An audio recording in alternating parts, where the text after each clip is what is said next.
This week's reading is from this book, Rays of the One Light, which are parallel commentaries on the Bible and the Bhagavad Gita, written by Swami Kriyananda.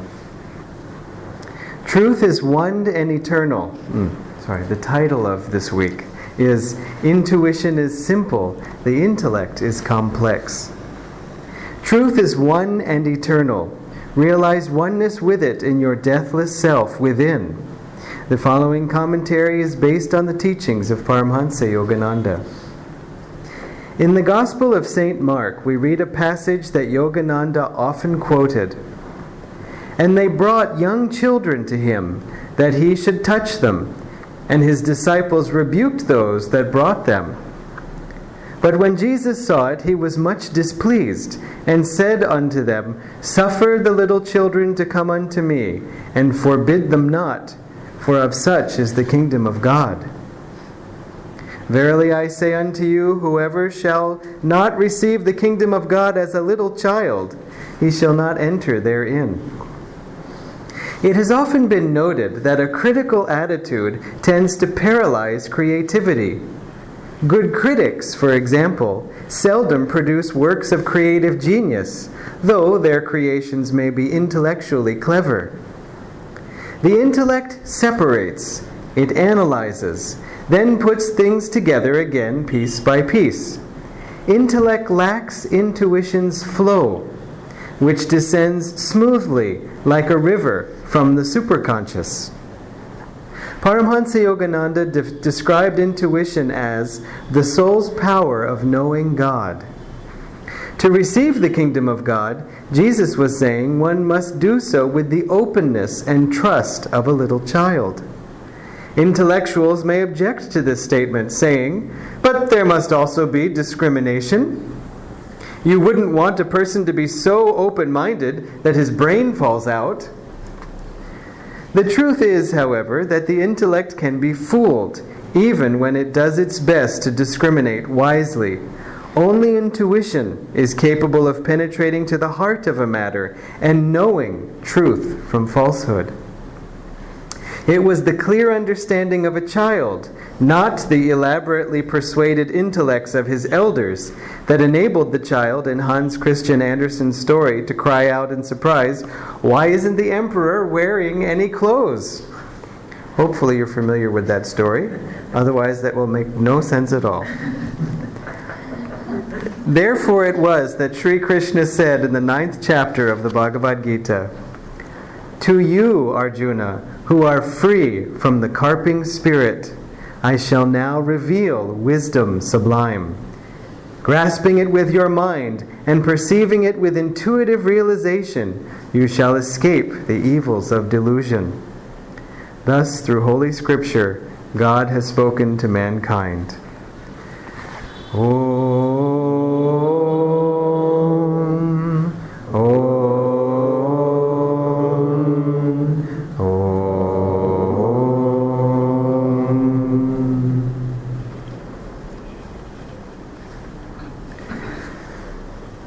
It's such a beautiful topic and so central to the spiritual path, this question of intellect versus intuition. And I think part of the reason why is that in this age we very much emphasize the intellect, certainly outwardly in accomplishing things. On one level, what could be more intellectual than a computer? And computers are such a central part of our lives now, whether they're at the office or we carry them with us as a laptop, or we carry them in the form of a phone. And now soon we can be wearing them as a watch. Have you read the news lately? And so it's just that computers themselves are not only intellectual, but the things themselves seem to have a brain. And they do all kinds of things, and sometimes they seem to have moods where they do things we wish they wouldn't do, or they refuse to cooperate also. But still, there is so much success also that has been achieved in recent times by the use of intellect, supposedly, seemingly, logic, and rational things and discoveries and all that stuff has dominated the culture, you could say, certainly in the West. And that influence is coming into the East. It isn't to say that in India, for example, there was a history of being non-intellectual. I mean, far from it. Back in the thousands of years ago, Aryabhata is stating that the speed of light is 185,000 something miles per second. No, not per second. That would be acceleration. Per second. And in the West they say that's not right. It's 186,000. I mean, and we don't know. I mean, unless you've been driving along the speed of light and checking the speedometer, we don't know which one it is. And how could he possibly know when he didn't have all these fancy, sophisticated equations and so on? Either he did, or he had some other way. So it isn't to say that you can either be intellectual or intuitive. The problem with the intellect versus intuition is that, and to a certain extent it's valid, that intellect can say if you have a feeling, but how do you know that your feeling is right? What objective proof do you have? I mean, you can't allow personal bias to enter into your perceptions of truth.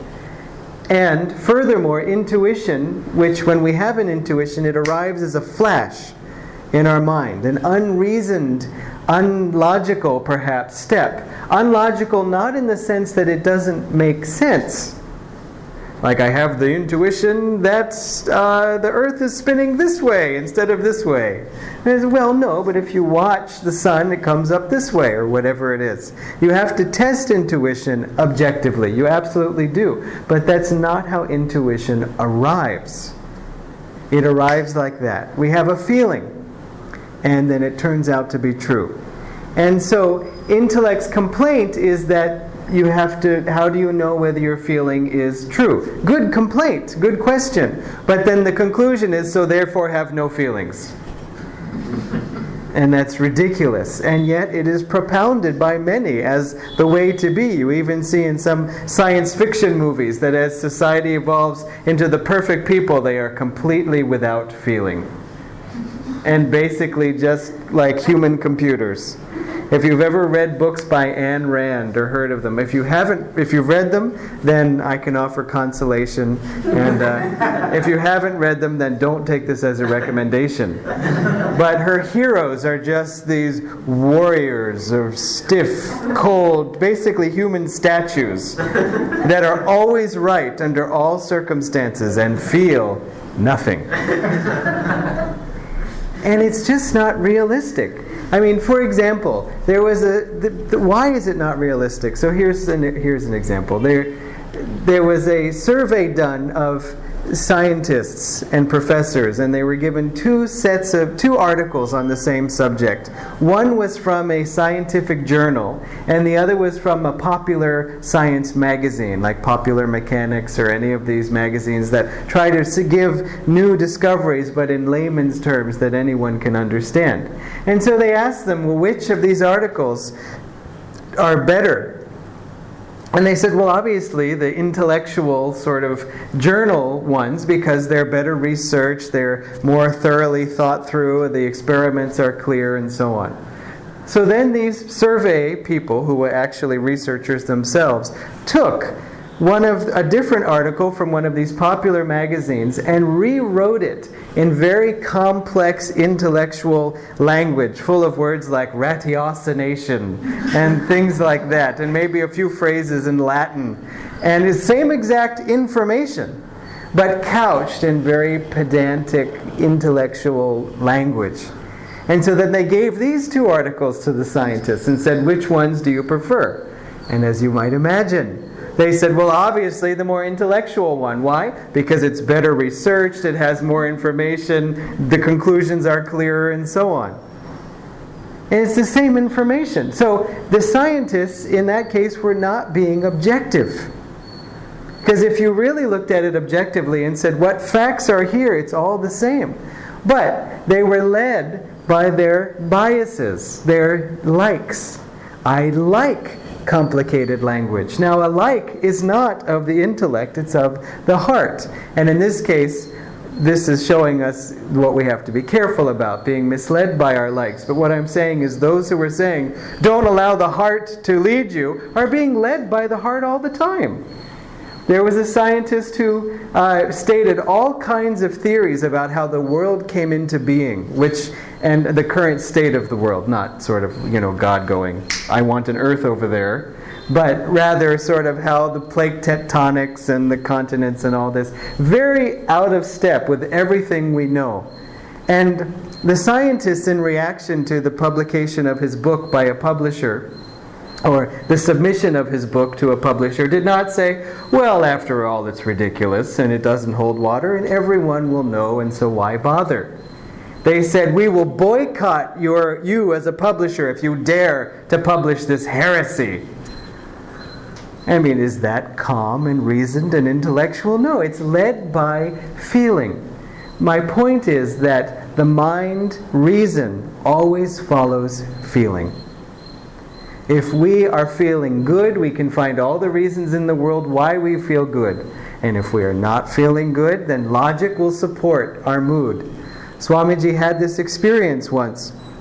He had been missing Yogananda, and Yogananda had been away for a time. And then when Yogananda returned to Mount Washington and was in his room dictating a letter, answering letters, and his secretary was writing them down, the word came down that the water jug in Master's quarters needed to be refilled, and would Swamiji please ask someone to do it? And so Swamiji said, yes, I ask myself to do it. And so he got the water jug and he brought it upstairs because he could go to see the Master.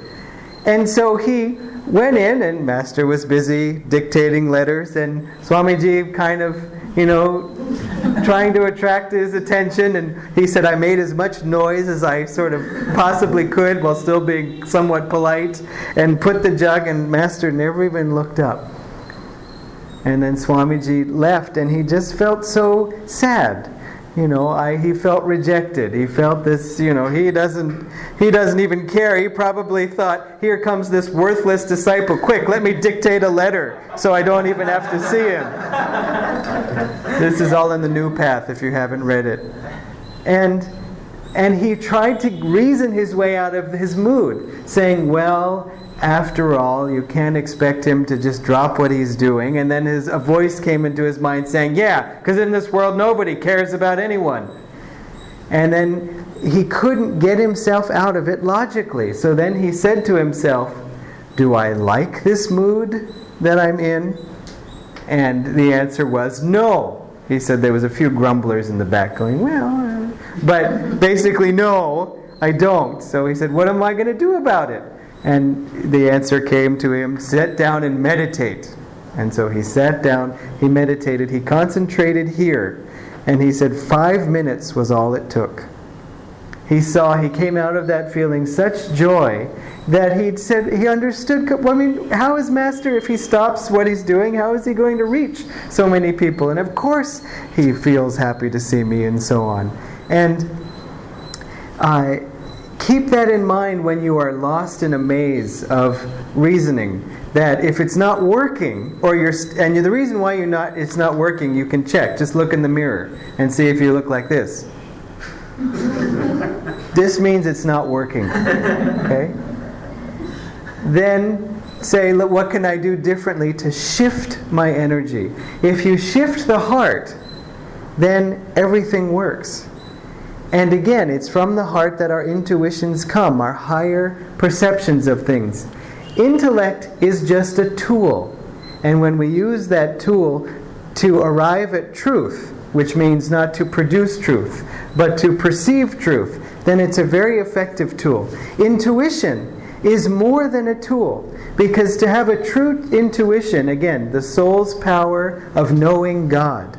And you can also say the soul's power of knowing truth. You cannot have an intuition that is an intuition and is wrong. You can have a wrong feeling, and then it wasn't an intuition. But the test of whether it was an intuition is whether it turns out to be true. Now, You have to allow for certain time to be involved. A friend of mine heard that her friends, well, I can't say this without this friend, and there was another friend, and that friend. So, a friend of mine, Dharmini, let's say her name is, in fact it is Dharmini. Haridas and Roma, who live in Bangalore, were living at Ananda village, and she heard that they were going to move. And she had the intuition, they're going to come to Palo Alto and live here. And she said to me, I think they're going to come here. And I said, oh, that would be fantastic, because we were good friends and we had never lived in the same community before. We'd also always just met from time to time. So she got the phone call from them, and they said, guess what, we're moving. She said, yes, I know. They said, to Sacramento. And she didn't say, no, you must not have heard my intuition. It's actually Palo Alto, you've got it wrong. And she also didn't say, well, I guess that was stupid. I guess I don't know what I was thinking. When you have an intuition, a strong intuition, and it doesn't turn out, don't criticize. Don't say, well, I guess I'm totally wrong. Just say, huh. That's what she said. She said, that's strange, because it was so strong and clear, and yet it didn't happen. And so she said, Divine Mother, why? Well, and she just left it aside without saying, yes, it was obviously right, which was hard to say since they did go to Sacramento, or no, I was definitely wrong, just, that's strange. And so then, a year later, she got another phone call saying, we're moving to Palo Alto. It was just delayed in time, and they did move, and we had a wonderful time together. So it's an example of how to deal with these things in real life. And go with your intuition, that voice that says to you, you might want to go this route instead of that route on your way. And if you're like me, sometimes there's another voice that says, why would I do that? That's stupid. I didn't decide to do that. I'm going this way. Right into Amma's car brigade. That just keeps me stuck forever. She's at the dentist, and so we're all waiting in the traffic. You see, that little voice whispers, but it asks us to change our minds. It asks us to be open to a new way. It asks us to be flexible. But it is really from the heart that we get so much joy. The danger of too much intellectuality is that it dries out our hearts. We need to balance both. It isn't the case that we should become only intuitive, and so intuitive that we can't even spell anymore, and we don't speak, and we just float around, and so on. I mean, if you enter into samadhi and God says behave this way, then fine. But if you don't get him to sign off on it, then don't think that he is encouraging it. Sri Yukteswar said to Master, saintliness is not dumbness. And he said, spiritual perceptions are not incapacitating. We can have both intuition and logic. And furthermore, if you are very intuitive, it is helpful to express the conclusions that you've arrived at, which you can't really call them conclusions because you didn't arrive at them that way. They're perceptions. But those perceptions that you receive, you can express to others in terms of logic. Because if you don't say, well, if you think about it, I mean, wouldn't it make sense that if this is going to happen, if that person, think about the way he is, he might be a little irritable, let's try to do it this way and maybe we can help him. Okay, that makes sense. If you don't lay a path for someone, your only alternative is to say, I declare from my intuition that it shall be this way. No point in arguing with me, it's from God. You don't want to argue with God, do you? Because then it's my intuition versus your intuition. And obviously mine is right. It's not fair. It pulls the rug out from under people. Because it's not fair. There's no room for discussion. So you may express things very logically and clearly and tentatively. Give people the space to come to the conclusions in their own way and in their own time, or to come to different conclusions. Remember, when you finally have an idea or a perception, or you've lived in a certain way that gives you the experience to confidently say something, and then someone says, I don't know about that. Sometimes it's important to remember, how long did it take you? How long did it take us to arrive at this perception or this conclusion? So even though it's very clear to us now, has that other person had the same experience? Give them time and space to come to it. Saying, actually, I had time and space myself, but now it's so clear I don't want to go back, but you take your time. Now, what's very sweet about all of this is Swamiji was realizing as a young man, he was frustrated because he was becoming more and more intellectual and very good at it. Very good. But he said, I just wasn't happy. And I thought about my childhood, he said, and when I was a young boy, and how happy I was then. And so what went wrong that I was happy and now I was no longer happy? And when he met Yogananda, Yogananda said to him, get devotion. And I don't know if Master directly urged him or Swamiji just knew, but I'm pointing at the harmonium because he spent hours and hours just chanting. Will that day, O come to me, Ma, when saying, Mother dear, my eyes will flow with tears. It's a translation of Ram Prasad's song in Bengali. Yogananda translated, and Swamiji would chant that chant in English, in Bengali, over and over again, just helping to open his heart. He didn't say, okay, get devotion. All right, let me figure out, how do you get devotion? Let's see, write down devotion. Okay, now, what are the qualities of devotion? I think one of them is sincerity. Sincerity, does that have an E? Yes, two E's actually. You can't arrive at it intellectually. You can't go about it in that way. Yes, we can read books for inspiration. Certainly, but it is for the purposes of inspiration, not to just get more and more intellectual. Asha was talking about when she came to Swami Kriyananda, Nayaswami Asha, for those of you who know her. She also has a very strong and sharp mind. And she was realizing, though, that sometimes she was missing the point, or there were limitations to her perceptions. And rather than go to the conclusion of let me develop my intuition, at that time she said to Swami Kriyananda, I've realized, sir, that I need to sharpen my powers of analysis. And she said it was the only time in her life that she'd ever seen him do this. He said, no! Just not more of that, please. You need to go this too. Again, we need both. And Master proved it because he said to Swamiji, get devotion, chant. And then he said after a while, see how you are improving and see how dry your life was when you depended only on intellect. But then he said, what I want you to do is write articles for our magazine. And Swamiji thought, now wait a minute, here it is. He's asked me to become more devotional, and now he's telling me to write these like philosophical or practical articles, and that's making me use my mind. And he said he actually felt quite frustrated for a time with Master, saying, you're pushing me in the wrong direction against what I'm trying to develop. And it took him some time to realize that Master wasn't saying, don't use your intellect, you have a sharp mind, use it. It's a strength, it's a gift from God. But use it in the right way. And developing devotion, deepening your intuition, does not at all mean to stop using your intellect. But remember, if it comes down to a battle between the two, intuition always wins. Always. If it's intuition. Again, sometimes we can have false feelings and so on. But if it's intuition, it knows, it perceives, and that's it. Plus, intuition can feel meanings behind people's words. I'm sure you've had this experience. Someone will tell you something and it seems very logical and clear. And yet there's something in your heart that makes you wonder, is this the whole story?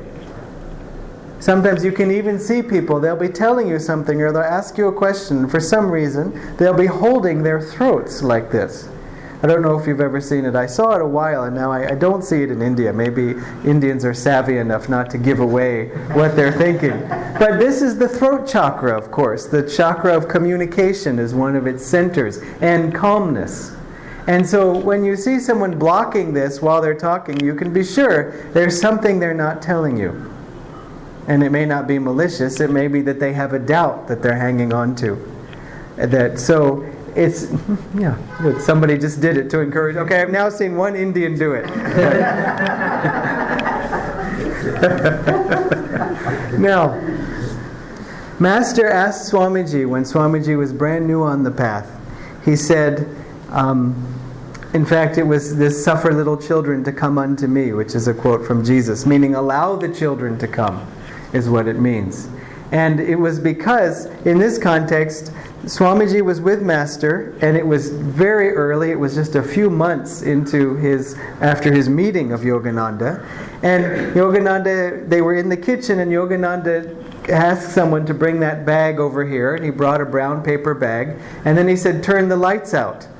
And so they turned the lights out, and then suddenly there were these sparks that appeared. He had one of those little toy guns that I don't know if they make anymore, but they're metal, and you pull the trigger and it shoots sparks out the front. And so then, Swamiji was just shocked to see this, avatar shooting the sparks with a toy gun. And then he turned on the lights, and then Master chuckled, by the way, when there was the crinkling of paper, and then this, and he pulled out another gun, and he shot something into the air, and then a little parachute appeared, and it floated back down to the table. And Swamiji said we both watched it gravely descend back to the table. And then Master said to Swamiji, "How do you like them, Walter?" He called him Walter. His last name is Walters, but he called him Walter. And Swamiji said he was utterly shocked and just said, they're fine, sir. And then Yogananda looked at him very seriously and said, "Suffer little children to come unto me, for of such is the kingdom of heaven," or the kingdom of God. We have to be childlike in our trust. And another proof of this is when you see saints, they're often very childlike and tender. Yogananda was certainly that way. I have to make one caveat in that statement, which is that sometimes saints, as when they're freshly saints, when they're Jivan Muktas, Swamiji points out, they are very much emphasizing separateness from this world. And so sometimes you'll see almost they're making an effort to stay removed. They don't have to, but it's in a way you say it might be even left over from a pattern of how they became saints, to say this world is not real. But he said an avatar is never like that. Krishna was an avatar. You see how natural he behaved in the world. And certainly Yogananda the same. Swamiji too, when you see him at the end of his life, people would often remark on how childlike he was. How very sincere and sweet, very sharp intellectually, couldn't get anything past him. And he would say all kinds of things that, maybe you've misunderstood, it's not that, but it's that. He had that experience with Yogananda, where Yogananda said to him, Swamiji didn't misunderstand, but he said, why? Yogananda asked him, what keeps the earth from falling back into the sun? And Swamiji said, well, it's the motion of the earth around the sun. It's the centrifugal force that keeps the earth pulling away from the sun. And so Master said, well, then what keeps the earth from just flying off into space? And Swamiji said, well, it's the sun's gravitational pull that holds the earth in its orbit. And Master smiled. And Swamiji thought, glad to be of service. He obviously was asking about astronomy. I happen to have studied it, no problem. And he said it was some time later that he realized, because this is what Swamiji did also, and it's what students and disciples have to do. And I don't just mean disciples of Yogananda or even disciples of a guru, but a disciple of truth. I want to know what is true. If you feel that way, I want to know what is true, then be very glad. That, in fact, is the intellectual way to God, or the path of jnana. Is not just I can use my mind, but I care what is true. If you care about that, you will always be led in the right way. And if we see that we're not right in something, then we can just drop it immediately and go to the right thing. Because I would rather be in truth. And there's no sense in pretending, as Swamiji would joke, that you do something wrong and say, well, I hope God didn't see that one. He saw all of it. There was even a man who had a near-death experience. And he said he perceived his life like in a movie hall with a screen going all around him. And he was a Christian. And when he died, he met Jesus there. And Jesus asked him, have you loved?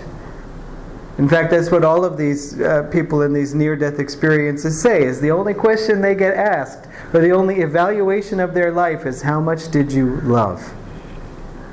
And so the guy also, he said, well, a little. I don't know exactly what he said. But he saw some of the scenes from his youth that were a little bit embarrassing. And so he wanted to point at a scene where he did something good. And he said he did so, but he sort of stood in a way to cover up the embarrassing scenes. And then he said Jesus was amused. That was the way he put it. That God knows everything. And yeah, you can cover it up, but since I can see through you, then... So, going back to the story, Swamiji cared what was true in that interaction with Yogananda, and it stayed in his mind, and he meditated on it, and he thought, I don't know, but he probably thought about that smile. You know, when after he gave Master the answer, Master just smiled and didn't say more. And so he thought, what was there more behind that? And then he realized intuitively that Yogananda was saying, what keeps the soul, or more properly the ego, away from God? It's the ego's constant pull away from the Son of God. And then, but what keeps it from going too far? It's God's love, constantly drawing it back. And so you see, with intuition we also listen. And then we can receive answers just like that. And so, in all of these situations in life, think sometimes, whenever something lingers in your mind, like, yeah, I think I figured that out, but then something stays, think about, okay, was there more to it? And try to feel behind that. Sometimes you'll feel in an interaction, you'll have a great conversation with someone, everything will be fine, but you'll walk away feeling, I'm unsatisfied, or I'm disturbed, or something. And sometimes it's because we're just self-conscious, and so I say, look, who cares? Never mind about that. But sometimes it's because there's a message coming. There's more to the story. There's more you can give. And one easy thing to do in response to that is just to pray and bless the person. Send energy to them, whether they're happy, whether they're sad, whether you did something right but they didn't receive it, whether you did something wrong. Just give energy. As Haridas says sometimes, I like to give more energy than I took away. If you have a disagreement or a conflict with someone, pray and reimburse them that energy of that conflict. And then also you needn't ask, and where's mine? Because, after all, you started it. No, we don't do it. We just give. We just clear the balance that way. And so then we can be very childlike, very trusting. And it is through intuition ultimately that we perceive God's whispers guiding us. They get louder and louder and louder. Not because God finally takes an interest. Okay, I guess you've been meditating, let's see, 7 years. Okay, I guess I owe you something. It's not that. It's that our hearing gets better. Because God is shouting to us all the time. And we're saying, speak up! Why do you whisper? And so He'll speak to you through your heart. He'll speak to you through your mind. He speaks to you through others. He can come to you in any kind of a way. A friend of mine had an experience recently where she was feeling very nervous about a situation. And she was praying very hard. Master, Babaji, you have to be in the situation. You have to help. And she was in a public area, and she stepped out and saw there was a TV playing, as TVs do, because Maya says, let's put one right here and keep everyone mesmerized. And so, but what was on the TV? It was Rajinikanth's film, Baba. And at that moment, when she looked at the screen, there was a picture of Babaji and a picture of Yogananda. It appears in the very beginning of the film. So, you see, was there something inherently spiritual about the TV? Was the TV saying, oh, I have the intuition that she... No, it's not that. But God, it's not so much that God sent the TV to her, but God brought her awareness to the TV. Look over here. God, you'll find him saying that all the time. Look over here. Listen to this person. And so on. Swamiji said once people would come to him for counseling, and a woman came, and he said she was sort of she was an ungrounded type who tended to just talk and talk and talk and not really make any sense. And I don't know if he needed to go somewhere, but he was feeling a little impatient, like, can we just get this over with? Because she's not listening to anything, she's just talking anyway, and it's not even making sense, so I could be in this chair or I could not be in this chair, and she would still say the same things. And then he thought, that's not a humble attitude, that's not a receptive attitude. God is in her, God has brought her before me, let me just listen. And so he listened attentively, and he said in that moment, she said something, she gave him some advice that was very important and helpful for the community at that time. So God will speak to you through any channel that he can. All we have to do is listen.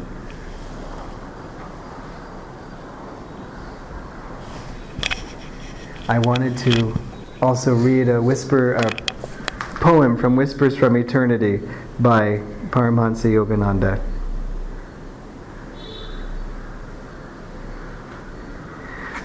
It's so sweet because just Yogananda used all kinds of images, modern images as well. One of my favorite poems is, he says, "Thou art the best bomb shelter." Because of course he lived through the 40s and World War II and everything, and there's all kinds of ones. This one is quite interesting too.